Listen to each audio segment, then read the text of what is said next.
How to bookmark posts on Tumblr. Hello guys, this is Atticus and welcome back to another tutorial video.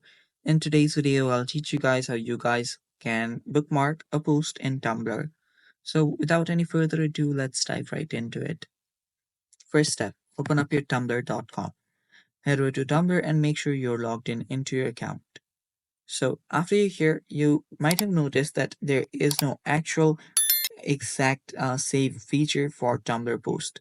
So there you can see this is a really random post here and there's no option to actually save this. So what you can do instead of the save is you can like the post. After you've liked the post, it will just go and get saved in your liked section. So this happens for every other post as well. You can also repost it if you want.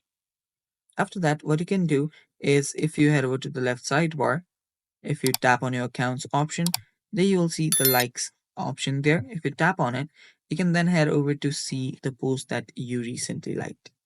And with this, you can actually save your posts if you want. And that's basically how you do this. Thanks for watching, guys. That's all for today's video. Stay tuned for more upcoming tutorial videos and bye bye. Take care.